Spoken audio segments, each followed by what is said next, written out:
Hello and welcome to Pickleball Therapy, the podcast dedicated to pickleball improvement. I hope you're having a great week. This week's podcast, I think you're going to enjoy a concept that I've been exploring, and I'm actually going to ask you for your help with this podcast because I think it's an interesting concept, and maybe you can help me develop this idea. It's a new way of thinking about engaging with different options that we have when we're playing in terms of looking for wins and results. And I think you'll find it a pretty interesting way of thinking about how we interact with the sport of pickleball. And then in the riff, I have a great shout out that I'm going to share that it really helps us actually analyze what we're working on today or what we're developing. So I think it's pretty helpful. It's a I think was it 2 stars? I'm surprised they actually got 2 stars. Better than 1 star, I guess. But it was I don't know why it wasn't 1 star based on the language of the review, but we'll talk about it because everybody's entitled to their opinion, I guess, and I think it gives us an opportunity to work on the main subject today. As we dive into the podcast, as I mentioned, try and mention every week, one of our loves is in pickleball is coaching, and so we offer several different types of coaching opportunities at Better Pickleball. If it's something that we can ever help you with, please check out our coaching options. We have an academy, we have the pickleball system, which is our year-long course. We have some direct coaching that we're doing now and things like that. So if you're not sure what we do, well, first of all, make sure you're on our email list because you'll be notified of different things that come out. And then if you ever have a question, you can always send us an email at either support@betterpickleball or coaching@betterpickleball.com, and get you an answer if you're interested in learning more about the great sport of pickleball. All right, let's dive into the subject of, one more housekeeping note, sorry. If you're listening to this podcast the day it comes out, I will still be in St. Louis at Major League Pickleball. So if you're going to happen to be in that area, please say hello to me. I'll be wearing an orange cap. It should be pretty easy to locate. And I know sometimes players are hesitant to say hello. I guarantee you or promise you that I won't bite, and you can always say hello, and maybe we can take a photo if you want to. All right, let's dive into the main topic today. So I've been playing with this idea of how do you deal with situations where we get bogged down in trying to seek what I would submit to you as a smaller or more immediate victory or win when there may be in fact a bigger win available to us. So this idea that should we think about maybe going for the bigger win? And there's different ways of exemplifying it or illustrating it, which I think make it easier to process the information or process the concept, I should say. So let's play with a couple of those, and then maybe we can see where we take this concept. But I think it may end up being a pretty helpful concept for us as we continue to work through our mental journeys as pickleball players. So one example that comes up is in my mind is as you may know, I play senior professional pickleball, so I'm a pretty decent pickleball player. And let's say that I, sometimes I will go to open plays and things like that and mix in, right? So let's say I'm playing in a mixed game of some 3-0s, some 3-5, some 4-0s, and things like that. Now I can basically try to take over my side of the court, hit the ball super hard at players, do my thing, and then maybe, probably end up with the win in the game, right? Probably. Not 100%, but probably. Another option is I can play a more inclusive style of pickleball. And what I mean by that is play at a level that allows the other players on the court to enjoy the experience, to be challenged, right? But to enjoy the experience, to move the ball around, to get some exercise, to hit some balls back and forth and things like that. Allow my partner, who may also be a 3-0 or 3-5, to hit as many balls as they can, right? And that are, reasonably theirs, as opposed to taking a bunch of the court, and potentially reduce my chances of winning that game. But I guess the question in that situation is, or the thought there is, when I do so, am I not chasing the bigger win, right? I may lose the game, but perhaps I'm gaining something even bigger than the score of an arbitrary score in a game, right? That at the end of the day is not going to make a difference to anybody. So that's one area where you can think about that concept, right? Another area we can think about it is, in something like an outball dispute. Okay. So, let's say you make the call and you call it out. You see it, and yeah, it's out. I'm going to make the call. And your opponent is just losing their mind. I mean, they're just like absolutely losing their mind. Now, it's your call, and if you called it out, I'm okay with the fact that you saw it out, right? You believe it to be out based on the information that you received from your eyes and your mind processing that optic information, et cetera, right? So you have every right to win the call argument. Okay, I mean, it's your call. You can just look across the net and say, I appreciate your perspective, but it's my call, and I'm going to stand by my call. And so you win, but is there a bigger win, right? Is there perhaps a bigger win? It appears to be such a big deal to your opponent, right? It is affecting their ability to enjoy that game, enjoy that match. Perhaps the bigger win is to let them have the call. And I'll give you guys a personal story. There was, and I talked about this a little differently before in the podcast. I talked about it in terms of like, just we all do the best we can. And this was a tournament match where I saw the ball out, so I called it out. Opponent lost his mind, like just not quite jumping up and down in the court. We're pretty close to that. And he was beside himself with the call. And and I at that point I took maybe the smaller win, right? I'll say, now that I'm thinking about it this way, because it was my right to make the call. It was a I don't know, macho moment or whatever, where puff up the chest and go like, hey man, you can see it however you want to see it, but it's my call, and it is what it is. So let's just move on. And I'm going to call it the way I saw it, right? And then just and I don't think there's anything technically wrong with what I did, right? Because that's what I saw and that's my call, et cetera, right? But could I have maybe gotten a bigger win there, right? In terms of just the world and pickleball in general and the sport and everything else, right? I think so. I think I could have had a bigger win by just saying, yeah, it's fine. If you're that strong about it, I'll basically concede the call. Is that really that damaging to me, right?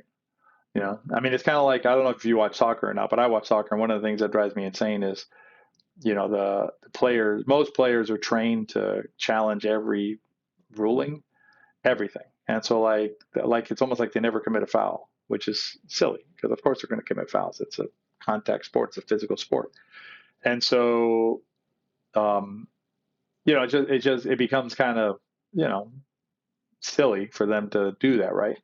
Where the bigger win might be for them to sometimes go like, yep, that was my mistake, right? I screwed that up. No big deal, Anyway, I digress. One other area would be like the illegal serve, right? The quintessential argument, right? The illegal serve idea. And I've talked about this before, but I haven't articulated it this way in terms of the bigger win. What I've said in the past is like kind of leave it be because it's probably not affecting the game, right? Usually, most of the time when you see like, not all the time, okay, but like the vast majority of the time when the player says, is that serve illegal in rec play, it's not really a big deal. You know what I mean? Even if it is technically illegal. But again, is there a bigger win, right? Is it a bigger win for you to allow that serve to just be what it is, right? And the nice thing about the thing about the bigger win is that it helps incorporate a bit more empathy into our practice, right, into our lives, because you're like in the alcohol situation, even you're conceding the call to your opponent in situations where you can just simply say, well, to them it's obviously more important than it is to me, and so I'm going to grant them this, right? It's like a gift you're handing them. Same thing with like the illegal serve.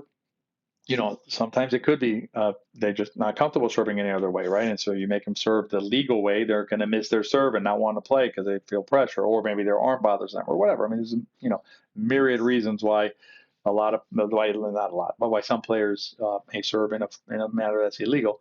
But maybe there's a bigger win there, right? So yeah, just something to think about. And if you have feedback on that, please let me know in the comments on YouTube. Is the best way to do it. If you go to YouTube and look up Pickleball Therapy, you'll find this episode, and then there you can share your ideas in the comments. That would be appreciated, and maybe we can work on this together and come up with a concept here. Which leads me to the riff, and it's perfect because this comment allows us to seek the bigger win, or me to seek the bigger win. So the comment is entitled, the heading of the comment is, it was left on June 9th, 2025, and I appreciate leaving the feedback.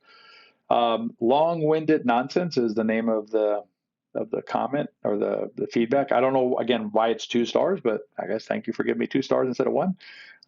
This podcast is a long-winded waste of time. I can't imagine being coached by him and waiting for him to get to a point. So a couple of things, right?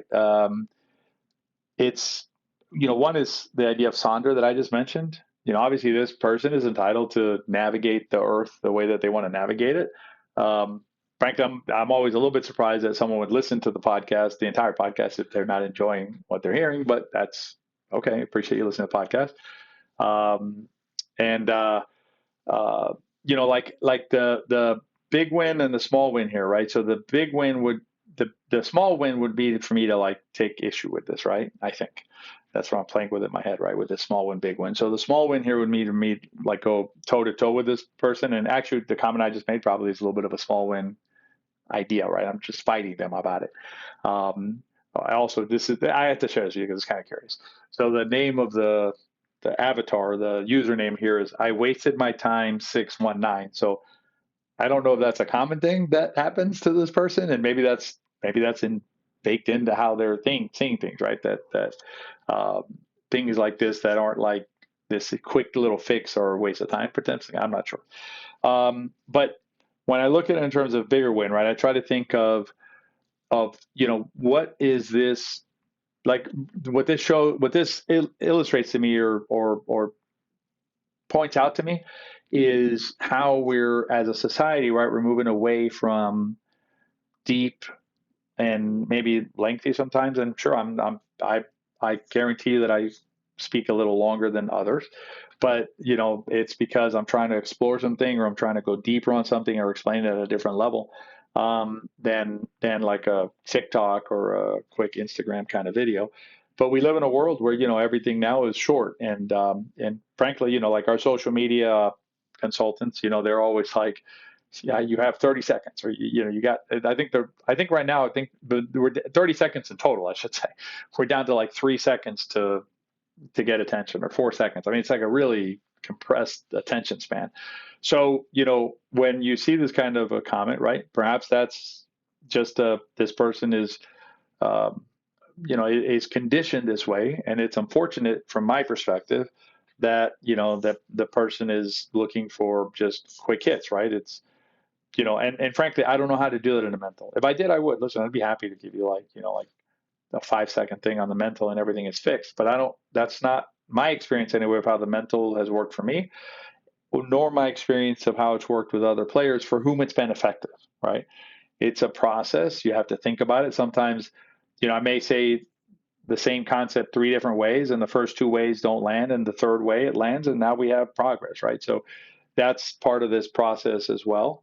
And frankly, from my perspective, I will tell you that I'm at a place right now where when I'm not saying I'm perfect about it, right? I do, when my initial reaction to these things is still, kind of little, still small, I guess, like, oh, what did you like about the podcast?